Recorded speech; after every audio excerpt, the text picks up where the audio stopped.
In this application, we're going to look at setting up an Acuity AR700-4 laser triangulation sensor.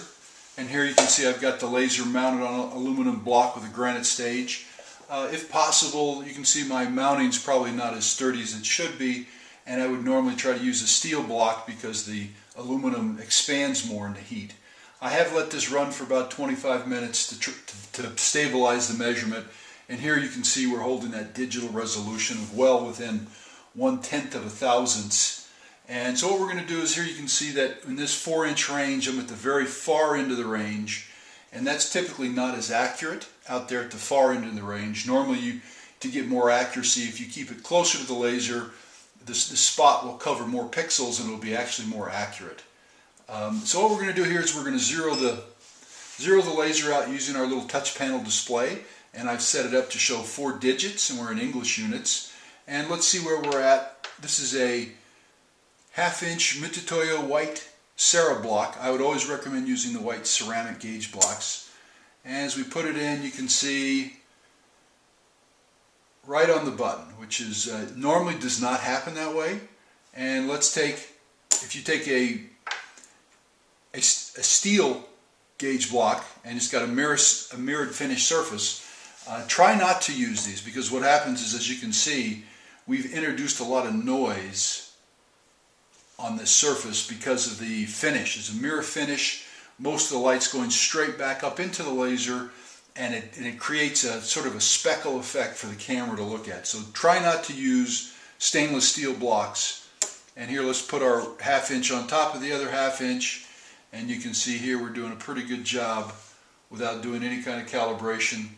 And typically, you would ring out a gauge block, and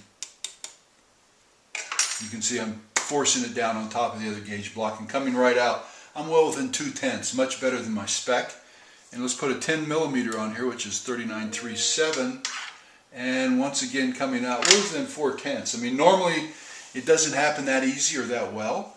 So let's go ahead and introduce a little cosine error into it. And by that I mean we're gonna cause this.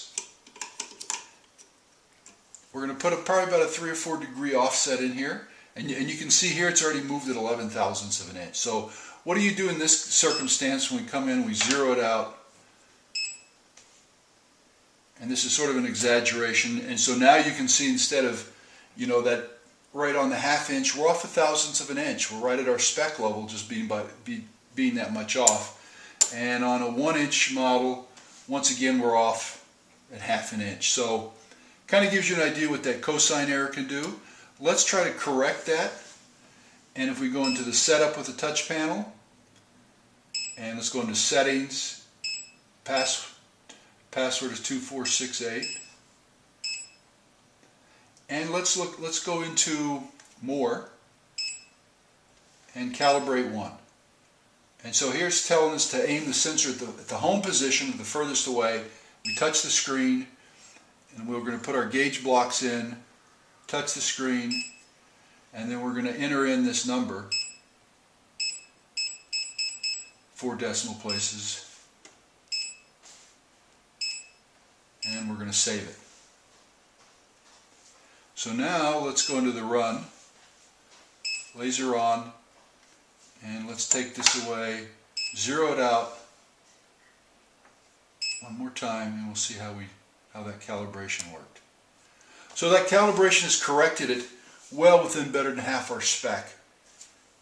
And all we've done is basically adjusted that shift and span of the laser. So instead of coming straight down, we're at an angle, and we've just corrected that number mathematically in the touch panel to do that. So just a real quick idea of how that cosine error affects your measurements, and some easy ways to correct it.